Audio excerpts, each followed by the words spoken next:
What hasn't slept in days? My host of this podcast. It's Behind the Bastards, a podcast hosted by a man who is just an absolute wreck of a human being. And as we always do whenever I'm a wreck of a human being, we're doing a book episode, everybody. You know, we actually don't do these all that often anymore because for a long time, I couldn't find any good books for us to do.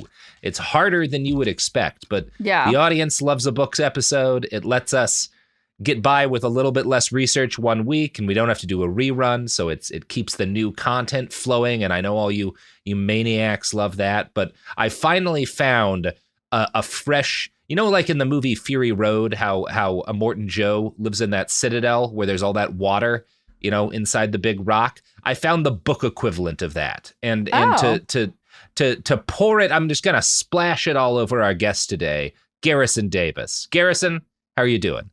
I'm tired, but hanging in there. Wow.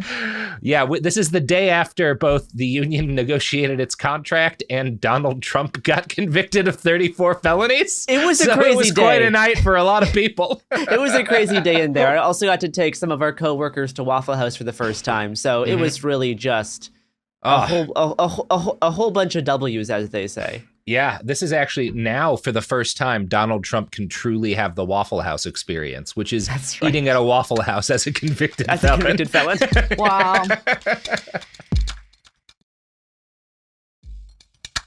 All right, Garrison, are you ready to warm this open the fuck up? I always am. Okay. So, what? This is Behind the Bastards. This is Behind the show Bastards. That we're doing. Yes, it is Behind the Bastards. It's a book episode, and I'm going to tell you what book it's about. But there's a lot of setup that we need for this, guys. So, you know, Garrison, being a victim of state repression is a terrible thing. You know, having the force. Oh, really? You don't say. Yeah, very frightening having the force of a nation's like legal system and law enforcement arms brought down on your head just for, say, speaking your mind or, you know, lifting your voice in protest. Or doing 34 counts of financial fraud. Yes. It sucks actually being oppressed, but pretending to be a victim of censorship is great because you get all of the benefits of being a victim. You get that sympathy, you get to feel like a hero, you get to make like grand speeches about how you won't be silenced, but you don't actually have to face any consequences for any of your shitty behavior, right? And in the long list of fake victims in this country, I think probably the fakest and one of my favorite is a guy named David Thomas Roberts. Now, David wrote a book back in 2012 called Patriots of Treason. And the plot of this book, this is not the book we're covering this week. Okay. But you need to hear about it to get to that book. The plot of this book is that an unhinged Barack Obama stand-in president. Many such cases. Yeah, it's one of those. It's like one of those right-wing, this is what Obama's right about to do books. Because he publishes it right before he gets reelected. I'm like, I think we've seen this film before. Yeah. Got it. It's almost the Ben Shapiro story. His not Barack Obama stand-in is Tyrell Johnson and is also a black president. Ooh, don't like that. No, it's really not great. Now, the plot of the book is that an Iranian American student, because Tyrell Johnson is unpopular, he attacks Iran. That's actually suggested as like this is what the evil Democrat will do is bomb Iran. Of course, he's not popular. And so he bombs Iran, and this Iranian American student who is both angry that his sister died in the attack and also loves the founding fathers of the United States and the Tea Party carries out an assassination attempt against evil Obama. And because they find some like Tea Party literature in his house, they use it as an excuse to arrest conservatives en masse. It's very funny. Very, very scary. I love conservative alternate histories that are exactly the opposite of what happened in real life. My favorite detail about the book, which I got from a Texas Monthly review of it, is that the fake president in the book, Tyrell Johnson, was originally just named Barack Obama, and they did a find and replace, and you can tell this because each chapter starts with an epigraph, and one of them is a real quote from Rick Perry about Barack Obama, but in the Perry quote in the book, Obama's name is replaced with President Johnson. Oh, that's funny. That's just funny. Gonna call him Obama. That's pretty good. It's good stuff. It's good stuff. It's a perfect snapshot of the kind of mania among conservatives that existed around Obama in this period. This fear that like one of like a pretty milquetoast liberal president was going to like become a dictator and massacre everybody to the right of I don't know, fucking John McCain. Yeah, very, very funny. Now, the reality is that in 2009, a Homeland Security analyst named Daryl Johnson wrote a report titled Right-Wing Extremism about the danger of groups like the Oath Keepers and other militias. And once the paper got out, it went viral among people like Alex Jones and also more mainstream right-wing commentators who complained they were being persecuted. Johnson was forced out of his job, and the report was retracted by DHS Secretary Janet Napolitano. Again, the exact opposite of the right-wing fiction. Yeah, absolutely. Yeah, like a perfect opposite. So if the plot of this book I've described sounds like the result of ChatGPT gobbling up like 100 hours of Fox News and spitting out a novel, that is what Roberts has laid out as his creative process. He described how he gets his ideas this way in an interview with Blaze Media. I watch Fox News, get mad, can't sleep. Then I turned the TV off and wrote my first book, thinking it would just be therapy. So we're like said it. We're like in so many layers of like fiction. Mm-hmm. It's like fiction based on fiction based on.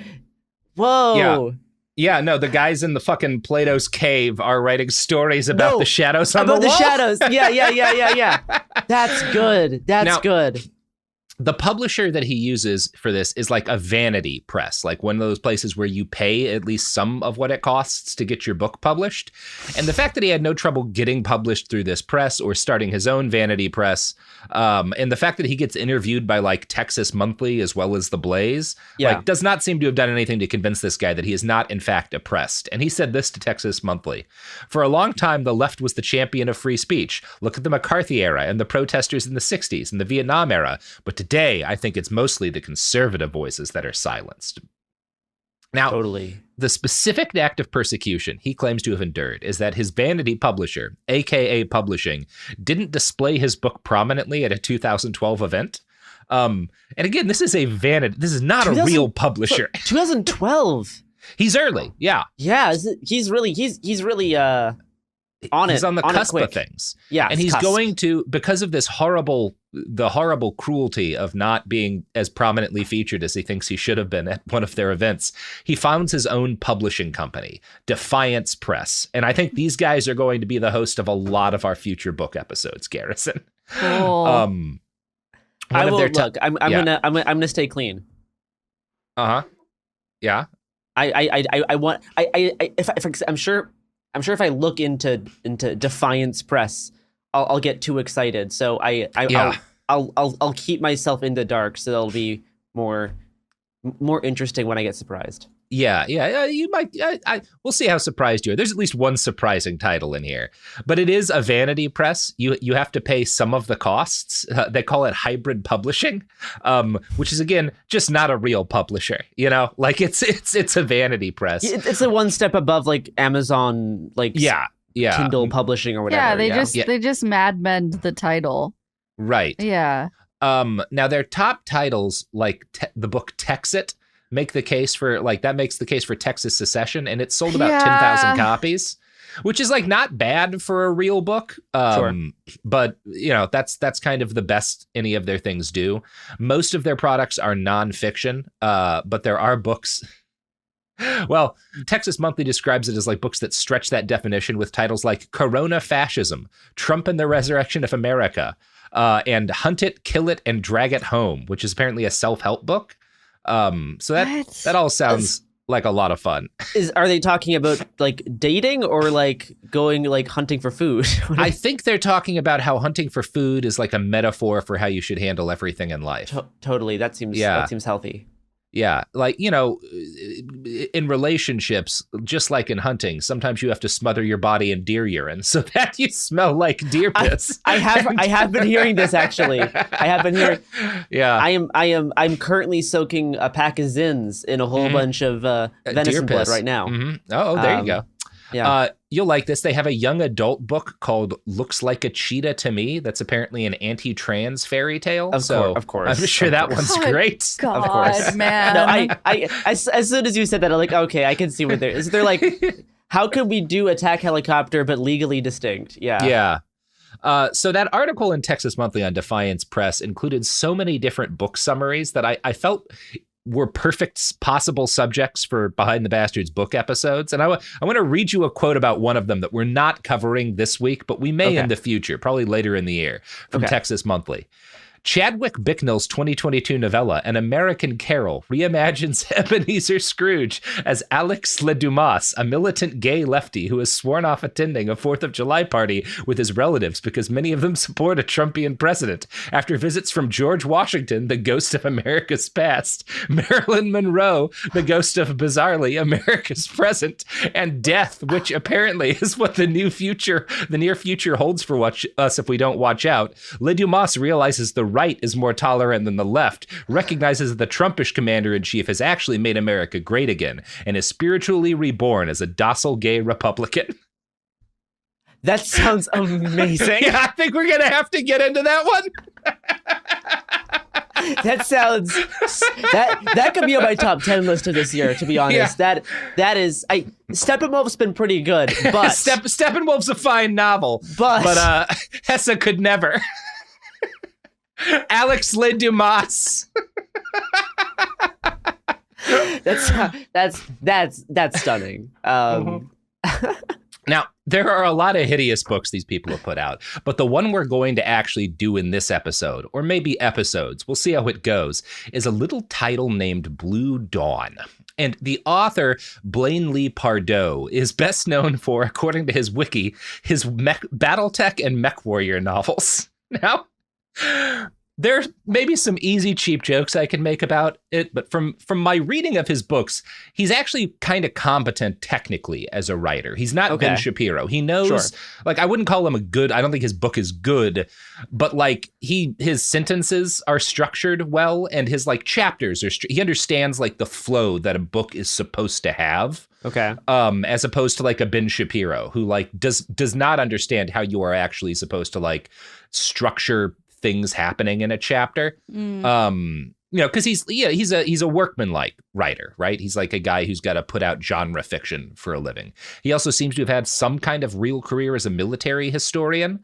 So I was interested, in Blue Dawn. Part of me was like, if this is just going to be kind of like slightly right-wing mediocre fiction, this might not work for us because there won't be much to make fun of. And I was very wrong because, Garrison, this is a right-winger writing a novel about like, what if all of our anarchist dreams came true?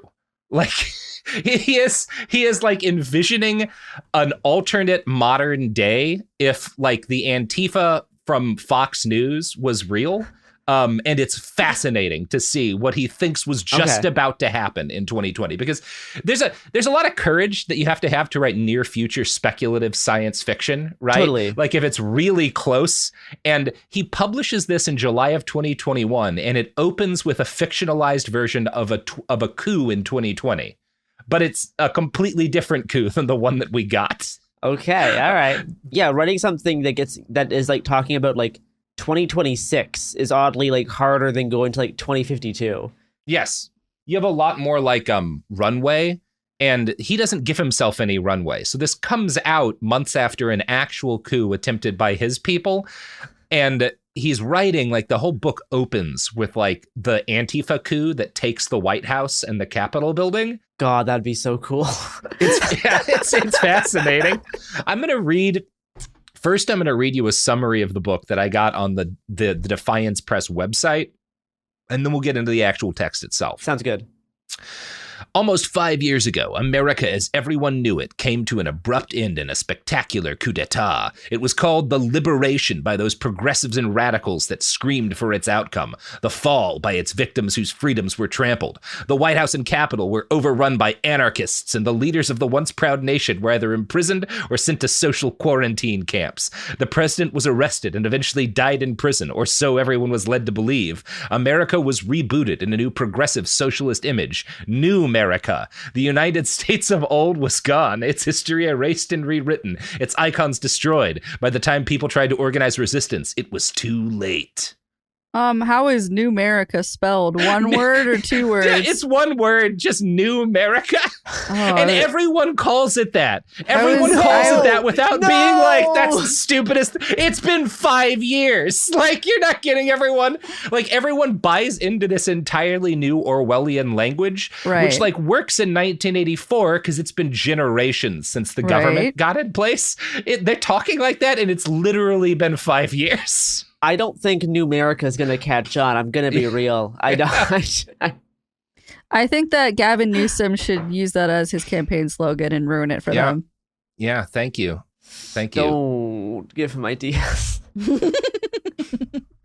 So he's like, oh yeah, that's he's like, that's cool. He's like putting more hair gel in his hair.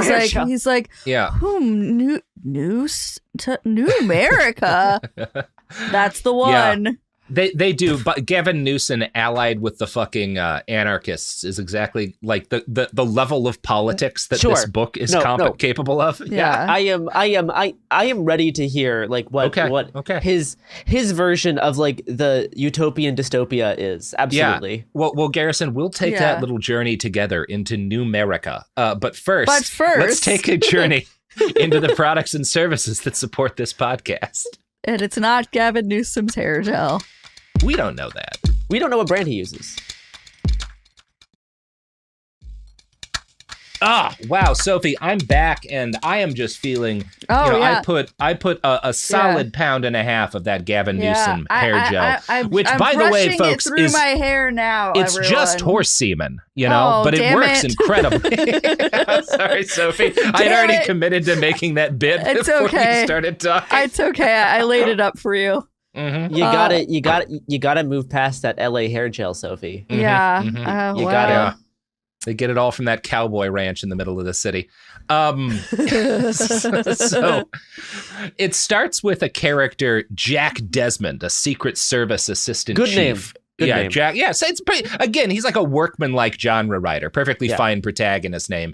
He's a Secret Service man. He's at the White House as it's under siege. And this entire White House siege, Garrison, is based on some clips this guy watched of Portland from Andy No's social media feed. It's very clear. But it starts with him talking about like how the nation has been collapsing since the 2020 election. And this is clearly Trump is the president and the election has just happened. Anarchist cells sowed further division. Their desire was that the entire political system be violently taken down. Many politicians looked the other way and even funded their efforts, hoping it would damage their political opponents in the upcoming elections. Little did they realize at the time that they were empowering people that were willing to take them down as well as their opposition. Classic Democratic politicians funding the anarchists. I'm interested to see how much this is going to differ from Alex Garland's understanding of American politics. Yeah, I am kind of curious about that as well. Although I think in this one, in my understanding in that is that like the bad guy president who bombs America is the Trumpian stand-in, and in this Trump is like almost like a helpless child before this mob. Yeah. Like. The climax is still like the West Coast forces are invading the White House. So like there you go. Yeah, in this it's I think there's soldiers in that at least. In this it's it's literally just an anarchist mob. It's just Antifa. That has fireworks. And then, of course. We'll get to it. So here's another paragraph from that intro. The presidential election became a quagmire of fraud, both perceived and real. The lawsuits drew bitterness and only added to the insecurity of daily life. The drawn-out legal process led to protests, which morphed into rioting across the country. Brute force was applied to restore law and order, but it only generated more resistance and hate. Law and order began to dissolve. Indecision as to who had really won the election tore at the American people. Months at being suppressed by restrictions tied to the virus made their anger transition into undirected violence. And I find it interesting because that's like the opposite of where people were by that point. Like all that happened. You had an election that was deeply controversial. I mean, not for good reason, but it was. But like there wasn't widespread rioting and people were mostly just exhausted by everything that had happened in 2020 by the time November rolled around. And we're glad for it to be over. Very exhausted. Very tired. Also, and then Biden dies. As soon as, like, in early winter, the self-proclaimed president-elect, who we're led to believe is Biden, has a cerebral aneurysm and dies. And then the vice... Not a bad prediction. Not a bad prediction. And then Kamala Harris gets assassinated by a right-wing extremist. And so boring. That's how we get a constitutional crisis. And China and Russia leap into the breach to take advantage of all this chaos, and they send money to the anarchists, which is what like makes the revolution possible. I don't know how they get it. Are they Venmoing it to different food not bombs groups and like bail funds? Oh my gosh. How are they sending all of these weapons over? What does this actually look like? That's really funny. That's really funny. a choice. Russia is funneling some money to people, quote unquote, on the left, but it's certainly not anarchists. No, and it's certainly not like they're like they get mortars. They're attacking the White House with actual mortars at some point. But parts of this do read like Portland fan fiction, and I'm gonna go back to the book now. Secret Service Assistant Chief Jack Desmond sat in the hot seat of the service's emergency response center, 2 stories under the White House, and glared at the screens. The protesters had been getting bolder in the last few weeks, a few clambering over the fence in Lafayette Park and then attempting to scale the perimeter fence around the White House. Each night the numbers grew. Each night new tactics were employed. The majority of the perpetrators had been apprehended, but there was method behind their madness. The increased use of fireworks was part of a strategy. Desmond saw a pattern, which was a part of his job, to go beyond the raw data. They're testing our response, watching how we react. It spoke to him of a level of sophistication the FBI and the DOJ were not assigning to the leaders of the protests. When the 2 groups hit the perimeter fence at different times, he finally convinced his superiors they were planning something bigger, something far worse. They're coordinated, organized, and upping their game. It's funny because like it is definitely like just Portland fanfic, but also wildly underestimating the FBI and the DHS's presumption of like complexity. Because they have some very interesting theories on how like these types of protests operate. The reality is that they were like obsessed with attempting to find a leadership cadre behind the 2020 George Floyd protest that like never didn't exist. Which is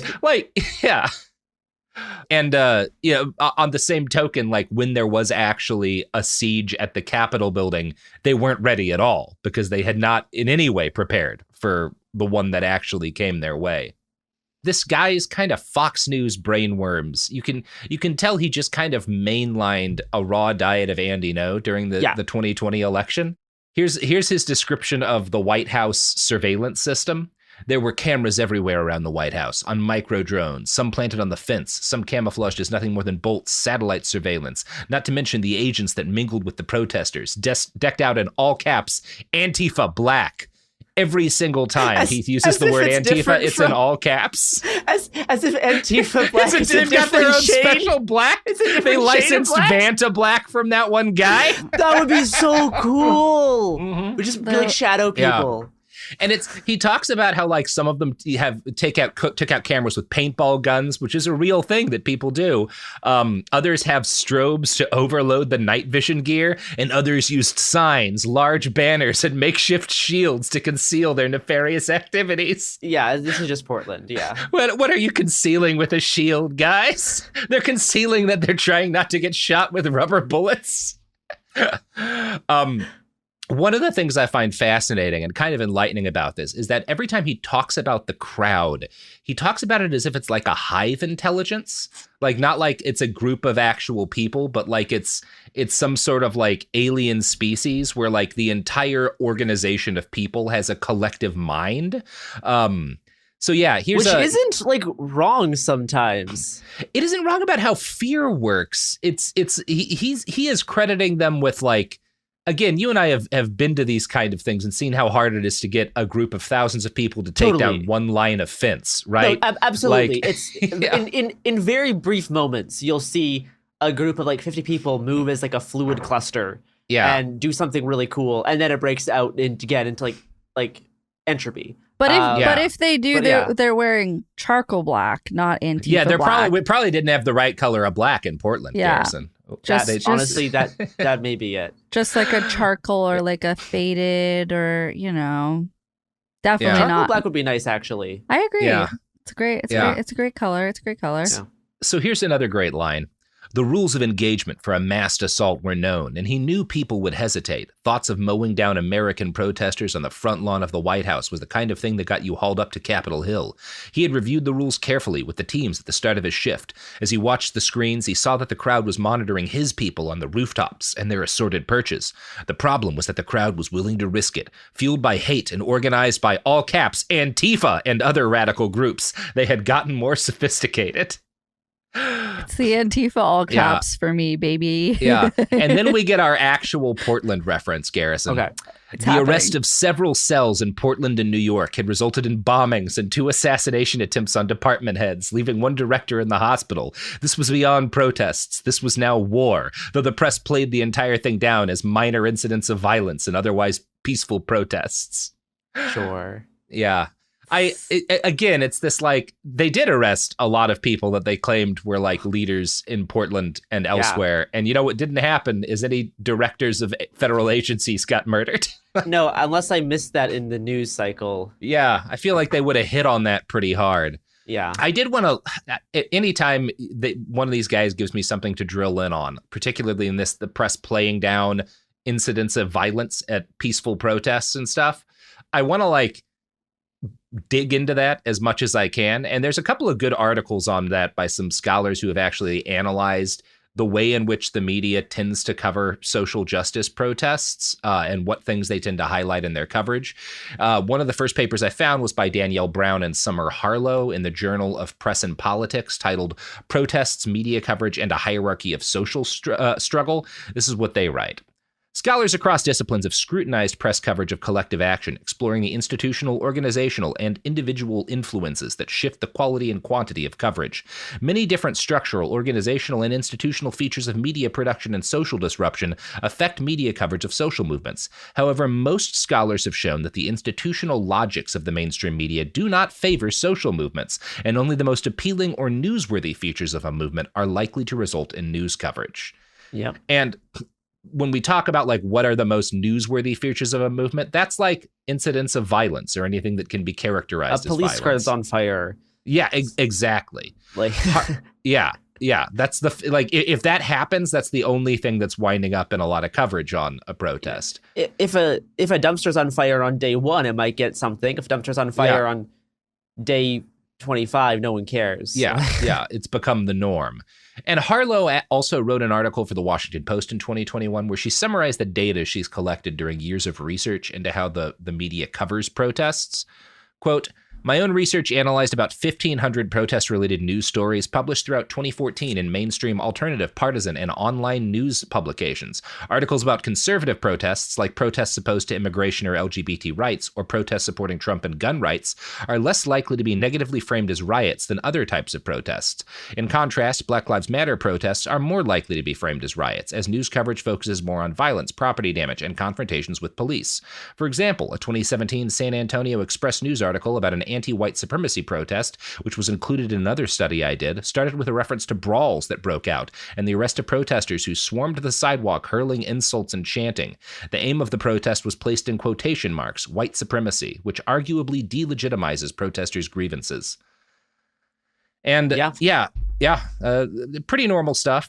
She surveyed 100 journalists from Missouri, Virginia, Arizona, and Texas in 2018 and 2019, and combined those surveys with an analysis of 932 protest-related stories from newspapers in those states, and found that most journalists said that they were neither supportive nor unsupportive of protesters generally. Sure. And were less supportive of racial justice movements than they were of women's rights or immigrants' rights.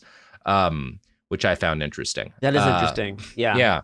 Yeah. Anyway, again, it's the opposite of what this guy reports, because reality is the opposite of what actually happened. But let's return to the fantasy of China-funded Antifa taking the White House. It is a lot more fun. So this next line here gives us both collapsible ladders as a sinister weapon, and gives us our first anti-mask line. Sir, the captain seated in front of him spoke up, pointing to the far left monitor. Look, I think those are collapsible ladders. Jack saw them too. In the crowd, they were hard to make out, even with night vision. They'd used them before to toss up makeshift barricades, but tonight felt different. Leaning in, he toggled the microphone on and tore off the black mask he'd been forced to wear since the pandemic began. He couldn't afford to have his voice muffled. Not now. This is Rabbit to all stations. Southeast corner. Ladder spotted. Prepare for breaching attempts. I like that the collapsible ladder is hard to spot, too. It's very good. What kind of ladders are they carrying? That you can't very easily see. An extendable ladder is like, it's like it three can, times the height of a man. Yeah. Yeah, and I love this, how sinister the ladders are. Yeah, it's all beautiful. That little Tearing off the anti-mask mask, line. He really proud of that one. Oh, Yeah. it's so good. So the protesters, working with military precision, penetrate right after this. He gets a call that while they're sieging the White House, rioters have already penetrated the Capitol and taken the Speaker of the House hostage. So he has to order a condition red because protesters are headed for them next. The crowd surges forward and the cops start shooting. He could not hear the gunfire in the ERC, but he heard it over the speakers. Rubber bullets at first sprayed a swath of the rioters, but they did not recoil like they had before, though a dozen or more dropped from the kinetic impacts. Most got right back up and continued the climb. Body armor. Fucking Amazon and eBay. They would run out of rubber bullets soon. Then things would get ugly and bloody. Can't buy Fucking body armor on Amazon Amazon. and eBay. You can get body armor on eBay. I wouldn't recommend it, but they don't sell it on Amazon. Anyway, whatever. Maybe they mean like motocross gear. I don't know. Like airsoft. I mean, airsoft armor is fine for rubber bullets. Yeah. I don't think they mean like ballistic armor. I think they mean just like padding. Yeah. That does make, if these guys are all dressed as airsofters, though, it does make them seem a little bit less threatening.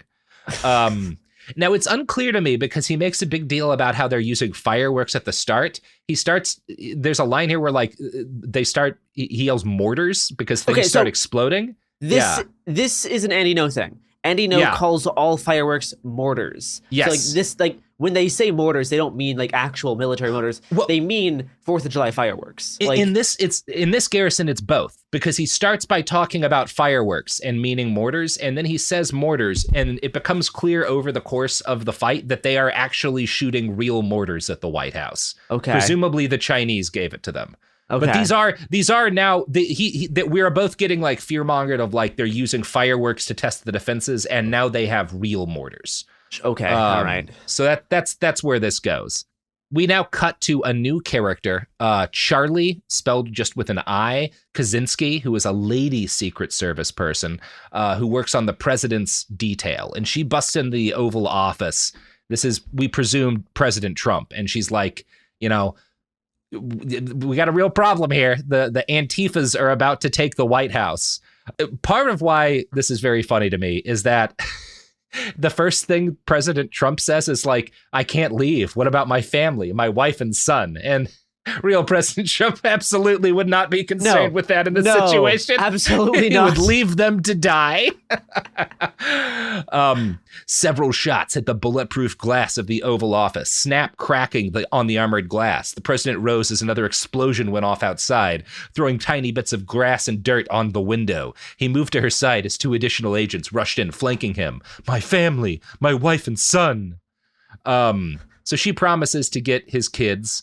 And there's Charlie takes him down an elevator. We're informed that the elevators in the White House can be electrified after use, so they'll kill anyone trying to access them. And there's also a gas system to pump knockout drugs into the shaft if it were breached. I looked into this. I couldn't find any evidence one way or the other. Maybe that's true. I hope so. So our boy Jack calls the Secretary of Defense and tells him to scramble the troops.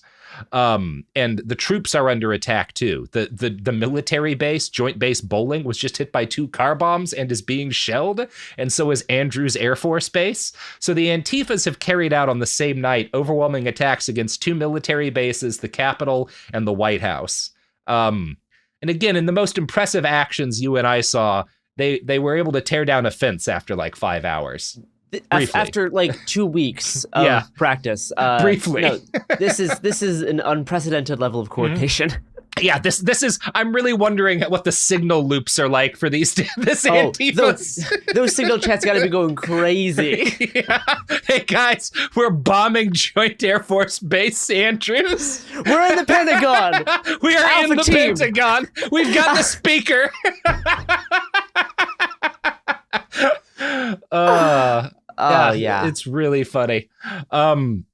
So there's a moment here where the Secret Service where the president tells the Secretary of Defense to send the army in to crack down on the protests, and the Secretary of Defense won't do it. He's not willing to send American troops in to like fight Americans on American soil. And this is again like a thing that happened right now in real life. What happened is President Trump asked General Milley, his Secretary of Defense, can you just shoot them in the legs? Yeah. And Milley was like, no, I can't have the army just go shoot protesters in the legs.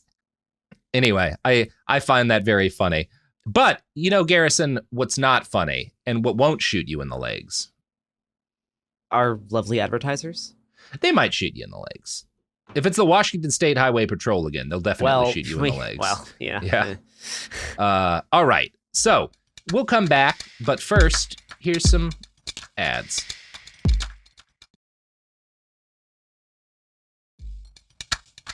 All right, Garrison. So that's our cold open, right? The White House is sieged and taken. The president it's kind of unclear what happens to him. We know from the summary that he's supposed to have died in this. But yeah, because he was like captured or died in prison, allegedly. But we don't see him die in this, right?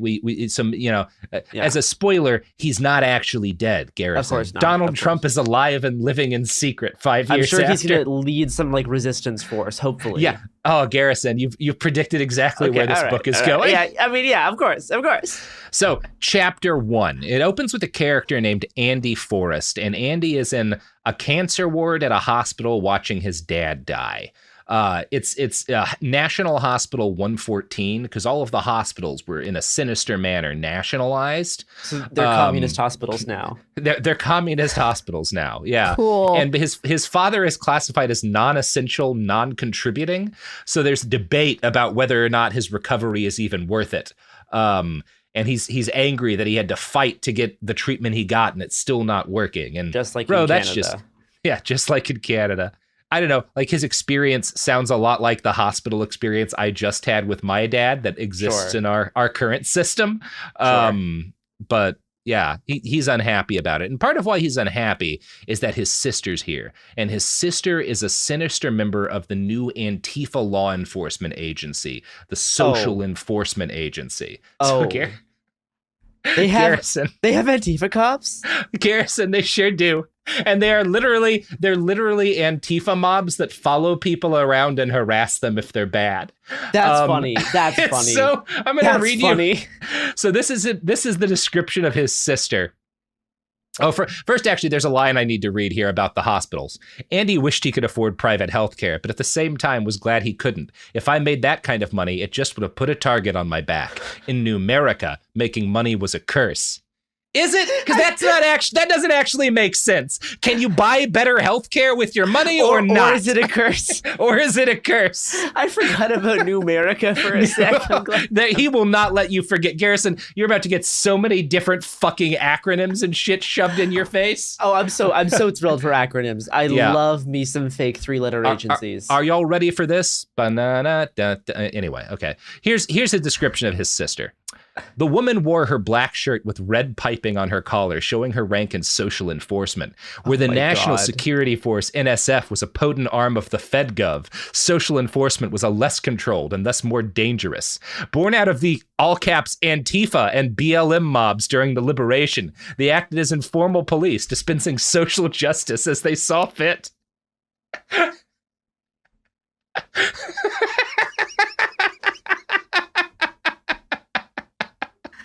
Oh wow, that's really something special. Isn't that beautiful?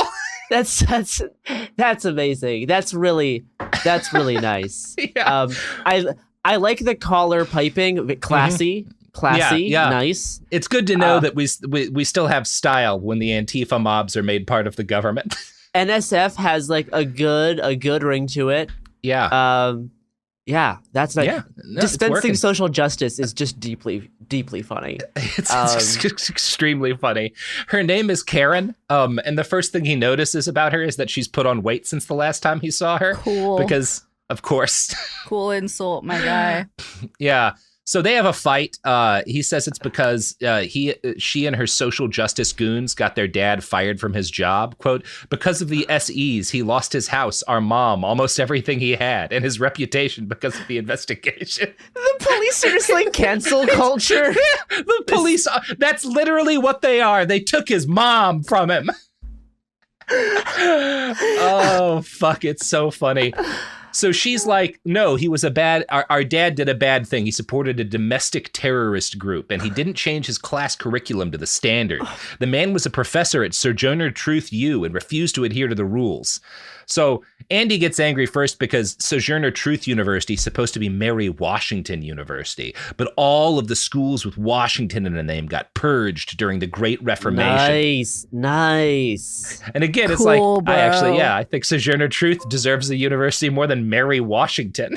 Agreed, yeah. But whatever. I don't know that anybody cares that much. Here's him describing what happened to his dad.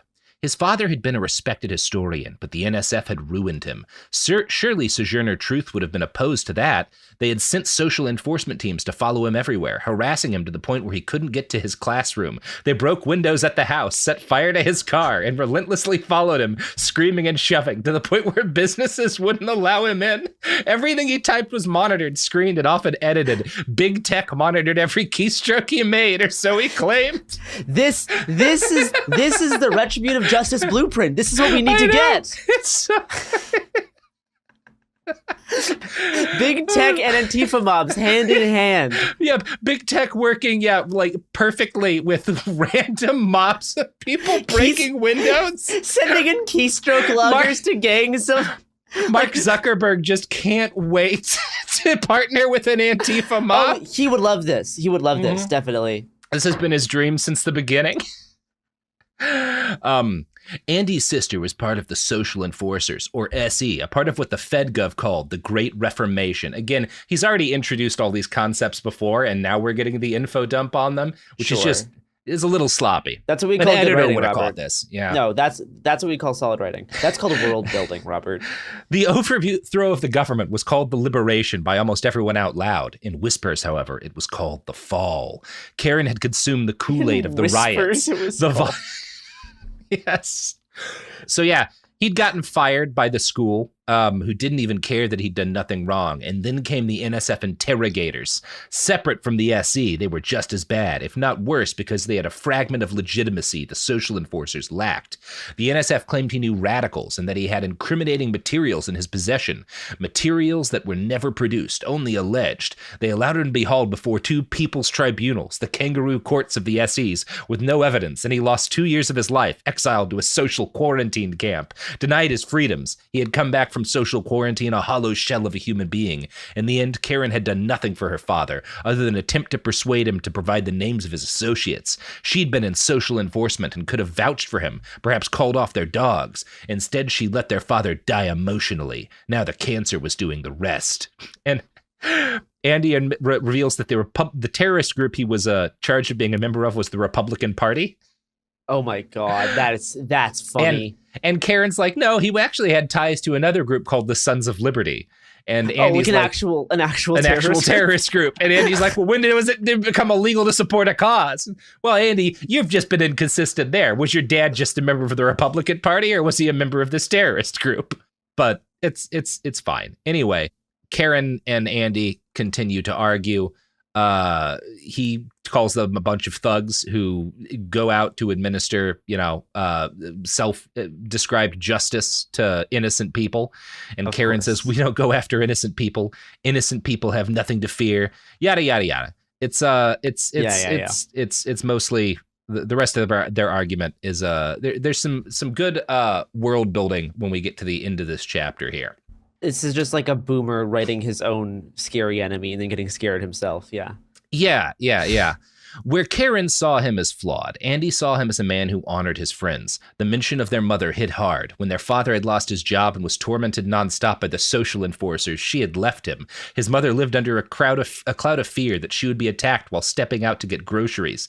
That was part and parcel with the tactics of the social enforcement teams. Harassment was a weapon in their hands. She moved in with a friend but was unable to get work. Her name was on a list because of their father. She took her life 6 months later, never even speaking to Andy's father. He had not been released for her funeral. Karen laid the blame at their father's feet. So that's their totally realistic situation here. Yeah, I found it powerful. Very, very scary. Yeah, very scary. So that's our opening, and then we get to the district. So we're introduced to a new character, Kaylee Leitrim, who I think from reading this was former CIA and is now a part of the FedGov actual law enforcement agency. So not the anarchist mobs, but like basically the FBI and the CIA and all of the other law enforcement groups got amalgamated into a different organization that didn't have the name police in it, because that's scary now. It's really just the word that we have a problem with. Nothing that they do systemically. To be fair, there's definitely like a third of I don't know, people on the left that I've met that just want to make the police their own police. No, that is true. But, you know, another third who just wants the scenario as written here, and the other third who try to think of something a little bit better than both of those. Yeah. And the reality is that all three of those groups together are about 200 people. Like not quite enough to overthrow the White House, Capitol, and 2 military bases at 200, once. Though. Every one of them on Twitter. So there's some great descriptions here when the boss of the National Support Force, which is this law enforcement agency, comes in, and you get a lot about the author from how he describes her, because I think this is supposed to be AOC. The secretary of the National Support Force came into the room, a perky woman, probably the same age as Kaylee, in her mid to late 30s. The secretary had a quasi-Hispanic look to her. Jeez. No. No. What is quasi-Hispanic? See, how do you write that? An editor would have caught that. Caught that. What is quasi-Hispanic? Anyway, he's very, again, it's like whenever Ben Shapiro talks about AOC, you can just you can feel the thirsty. Yeah.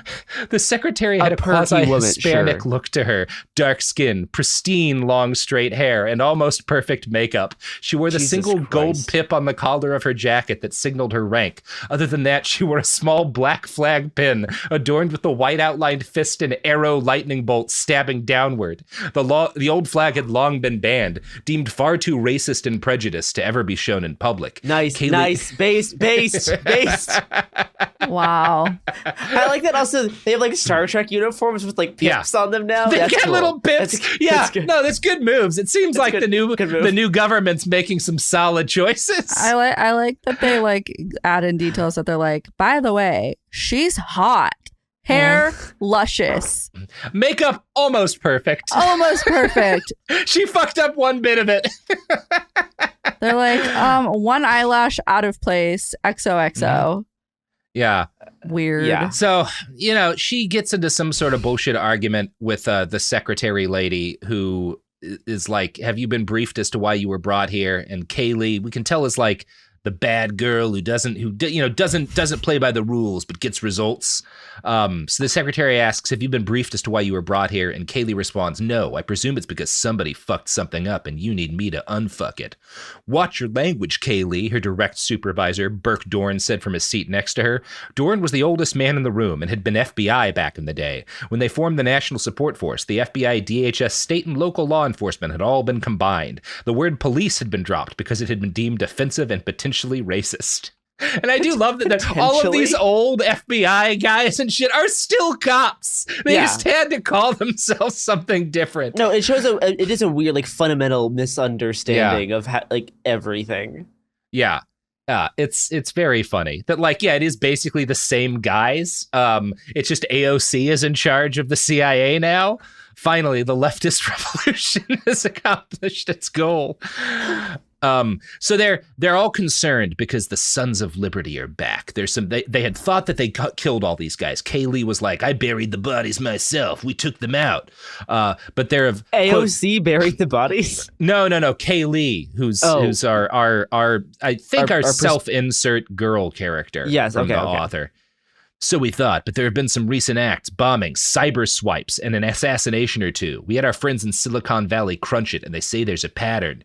You think the Sons of Liberty or the SOL are back? Her use of the acronym was important. The use of a full name gave terrorist groups identity. Using an acronym dehumanized them. They weren't people. They were just a thing and needed to be dealt with. It was the language of the FedGov, which made it the language of Numerica. What a line. Wow. There's a lot to unpack. I don't know if we have so time much going on there to unpack that. Mm-hmm. The level of dehumanization of 3-letter acronym terrorist groups. I'm like, whoa. What about the FBI? Yeah, like the FBI is an acronym. Like, what is? Yeah. So it becomes clear that what's happened is when these attacks started, they started like following up on any leads who were kind of close to some of the Sons of Liberty people that they took out. And they saw on like a security camera footage next to a car that used to belong to someone who was in the Sons of Liberty. They got a clear picture of Donald Trump. They think there's a 53% chance in their facial recognition that it's really him. And Kaylee's like, I don't know, that's not very high. And they're like, no, take a look. And she's like, I'm confused. He was arrested and put in prison. I saw the pretrial motions. He died of a heart attack in his cell. Everyone saw the body. It was all over the net. Dorn diverted his eyes to the conference room table, and the secretary drew a long breath before continuing. What you saw was what the country needed. Closure. Our friends in Hollywood helped us craft something that would help everyone heal. He survived? We were unsure. We haven't seen any trace of him or his details since the liberation. We believe there was an almost zero chance of him being alive. The city was on fire and citizens were roving the streets. The traitor president wasn't a quiet man. If he had been alive, he would have popped up. We did some good CGI with our Hollywood associates and gave the people what they wanted. Justice. And then there's an Epstein reference. Jesus. Yeah, of course. Yeah. We couldn't have him Epstein himself. He was dead, which was all we wanted. But now it's clear he's not dead. And you can see, I think Kaylee's going to turn out to be a good character because she's disturbed that they lied about the president being dead. I love the idea of Donald Trump living and hiding in the underground for 5 years. He would hate hanging out with these guys. Oh my God. Because they are not the same class level. Like, he does not fuck with these people, actually. Like, he's not going to want to hang out with the Sons of Liberty. Like, he's able to spend 5 or 6 years completely silent in the underground when the real Trump gets cut off of Twitter and creates a new app so that he can tweet on the toilets. Like, the discrepancy between the real man and this like cold-blooded operator president is extremely funny to me. Sure. Anyway, Kaylee's concerned because she's used to being able to see through the propaganda and she hadn't caught that they lied about this. But now she's like, you want me to assassinate the president of the United States? He is not the president, not anymore. The secretary had rage in her voice. It was understandable. She and the president had been sworn enemies years before the liberation. On top of that, they've already declared him dead. The United States is what we have made it, not what he was in charge of. That country is no more. He's a war criminal. The man is a monster, an abomination. What I want is for you to do your job. The world thinks him dead, so we need to maintain that. Can you do it? And she's like, I need all the money you can give me, and I need a team. And she's told that she's gonna have to fight against the SE groups out there, right? So the remnants of the real cops have a conflict with the social enforcement cops because they don't actually follow any rules. They're just mobs of people who break windows and light your car on fire, which is the best world building in this book so far. But apparently AOC is in the process of trying to destroy the social enforcement organization. No, it's great because it's like, what if the world was full of like, there's maybe like 20 anarchists who are actually like this, but what if everybody was those 20 people? Yeah, and what if there were enough of them to overthrow the government? Exactly.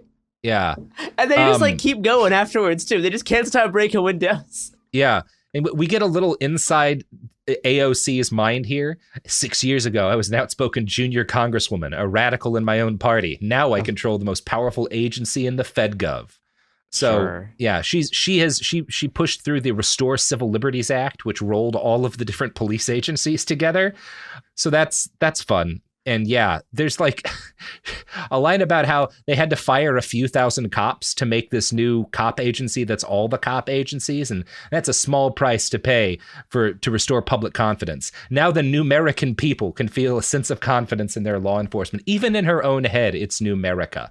So there's like the real cops and like the cancel culture cops both working independently at the same time. Yes, Garrison. That's my understanding. Okay. Yeah. Okay. Sure. Now, that ends chapter 1. And now at chapter 2, we start in Alvarado, Texas. That was all one chapter? That was one chapter, Garrison. Jesus a lot of ground. Christ. He made moves, you know?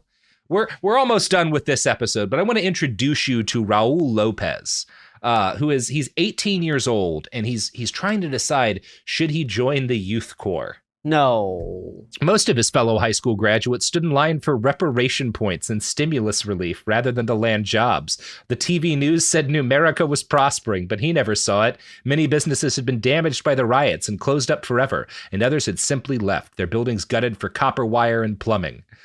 So what's changed? We still have TV news. We still have businesses. Like, yeah. What's different is that the entire economy seems to be based around reparations. oh, Garrison. reparations and stimulus. Yeah. So we have like universal basic income and reparations and nationalized healthcare. We it's did kind it, of Joe. unclear. We did it, Joe. And the cancel culture cops. Yeah, the cancel culture mob cops. Raul goes into the recruiter's office for the youth corps, and she's like hot. That's the first thing he notices is she's hot. She's got a small triangle insignia on her right collar, which he says is probably a rank. I think it might actually be like the queer triangle, like for concentration camp inmates, because she's about to talk to him about the different minority groups he's a part of and how many points he'll get from them on his reparations. Oh my God. It's bad. It's bad, Garrison. So weird.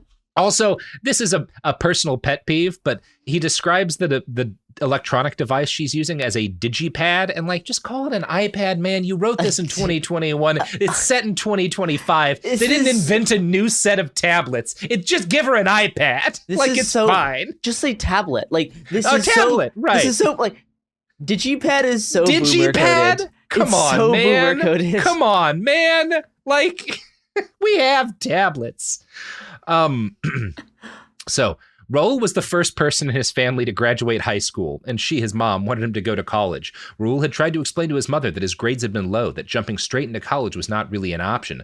The problem was that when college had been made free, everyone wanted to go. The colleges couldn't handle the massive influx. Students got in based on race, sexual preference, poverty level. Even with that ranking. Jesus Christ. What are we doing? What are we doing here? How many dicks have you sucked is on the application paper. Yes. Jesus. Yes. Oh my God, it's so funny. Sorry, not enough dicks for the graduate program. Not enough dicks, so your grades matter. Literally, that's what he's like, is like, because of all the different things that count, your grades actually matter, and my grades aren't high enough to get in. And that's like why the system's broken. That's so funny. Like, it sounds like the system's still merit-based then. Incredible.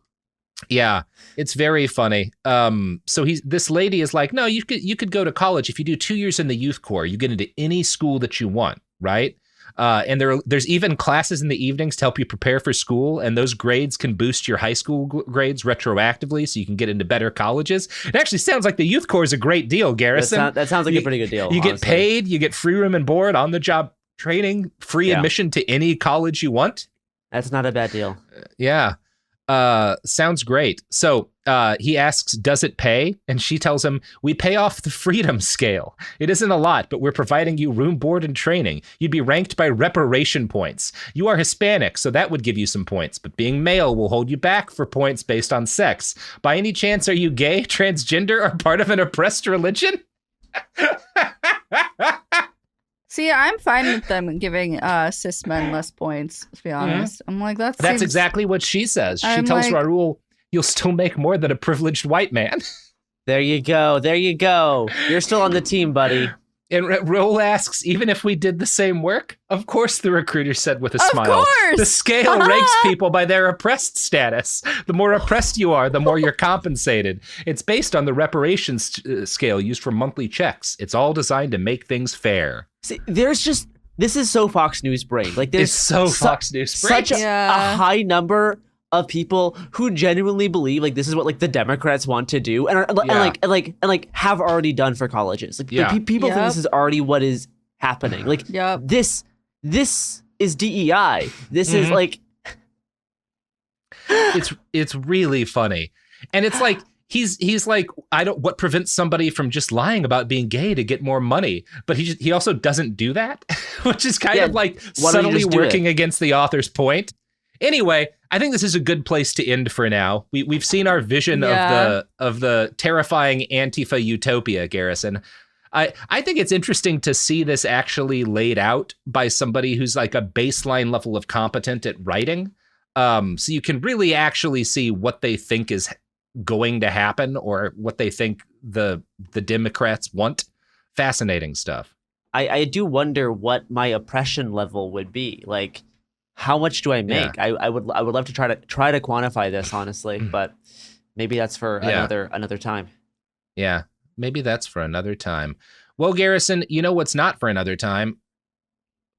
The end of this episode? Your plug that's for right now. Oh yeah, what do you got to plug, Garrison?